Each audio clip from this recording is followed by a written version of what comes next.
Hi everyone, it's Ian here at Manderscheid Media. And before I get started, to all my subscribers that watch this because of muscle cars, this is not that video. And I apologize ahead of time. But what this is a how-to video for anybody with a boiler system in their house, specifically an IBC.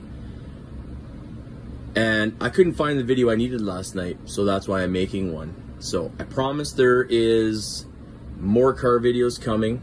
My right-hand man Hunter is on the job working on quite a few videos that I sent him, and he's putting them all together. So this is the how-to video because this boiler always quits sometime after 10:30 p.m. So it's quite maddening most times when this thing doesn't work. Now I get most of we have the igniter on top, I'll call it the spark plug because that's again car talk, and then in the back we have the ignition module, which is very similar to car ignition in my rudimentary mind here. Anyway, last night I was trying to get hot water in the sink to do some dishes, and I had no hot water. So this boiler provides us our hot water for our house, for all of our daily usage. Now this is 12 years old, or maybe 11 years old, but it's older version, of course. Now the board that was in there last night, we have a bad solder. I'm going to show you what a bad, if you look at that very first pin, the J103, right below that, that is a bad solder, which I believe I'm going to get that fixed. I have some friends who know some things, who can fix some things, and they got a small soldering gun, and I should be able to get that fixed up. But in the meantime, I have this bad boy sitting here, and this is the new version. Now the new version is way more whizzy in what you can control and can't control and everything else, but the wiring is very, very close, but not quite the same. Now I do car wiring, not house wiring, and I definitely tried my best last night.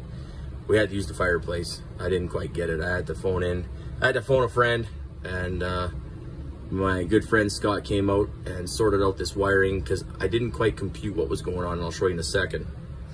So down here, the gray, light gray box cover, that is the new one, and the black one down below is the old one. Now if you look at here, we have thermostat 1, 2, and 3, and it shows one wire on top and one on the bottom for a connection point. On the new one, we have terminal 5 is for the AC voltage that goes to the thermostat, and then below is a single connection point in 6, 7, 8, and 9. So our house has 3 thermostats, not 4, so we don't have to worry about number 9. But that number 10, that little guy, that one threw me for a loop there last night, and I couldn't quite compute. I only have 2-wire thermostats. So what we have to do is run all the power wires out of that number 5 terminal for the AC voltage. And then we just put the other single wire on the other side to 6, 7, and 8, and that is completes the circuit for my 3 thermostats. We leave out the next one open because I don't have 4, and the one below we don't worry about the ground because my thermostats don't require that. Sorry, and I didn't know that. And then these 2, that's just for our outside sensors. So that's where my confusion was. So last night was pretty simple. The top was right for my pump wiring, my high voltage pump wiring. I had that sorted and I marked it all before. This boiler, like I have pretty much every piece here to fix this, because over the course of 11 years, especially when it's minus 30, minus 38, 11 p.m., something happens. So we live on an acreage, so we have to have some stuff around here. So this is just preliminary. I have everything taken apart and not totally connected, but I just wanted to show you this here now. So this is an IBC boiler, and that's, like I said, the VX10 new control panel. And I couldn't find a video from IBC that would give me the old wiring conversion to the new wiring conversion. Now, the new one does come with a book, an instruction manual of such, and it's subpar at best. It gives you a wiring diagram. Now, more than, again, I'm not a house wiring guy, and I had it somewhat figured out, but I didn't want to, this is, you know, I think probably somewhere in that $1,000 or $1,100 range, so I wasn't just going to take a chance, turn the switch on and let all the smoke out of this just because. So like I said, my good friend Scott came out and he was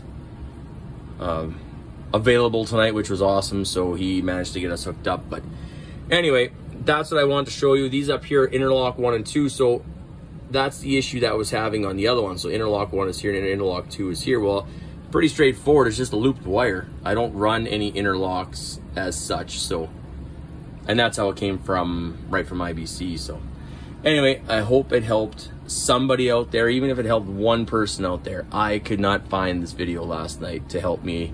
And if it was minus 40, I would have been really panicked, but it was only, I think it was a balmy +8, so the house was fine.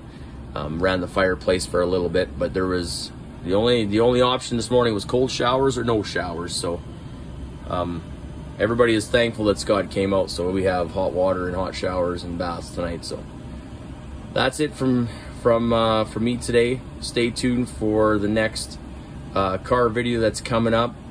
And yeah, like, subscribe, comment. Like I said, if this didn't turn you on in the content, I apologize, but I was looking for this video last night, so there's got to be more than one of me looking for this video.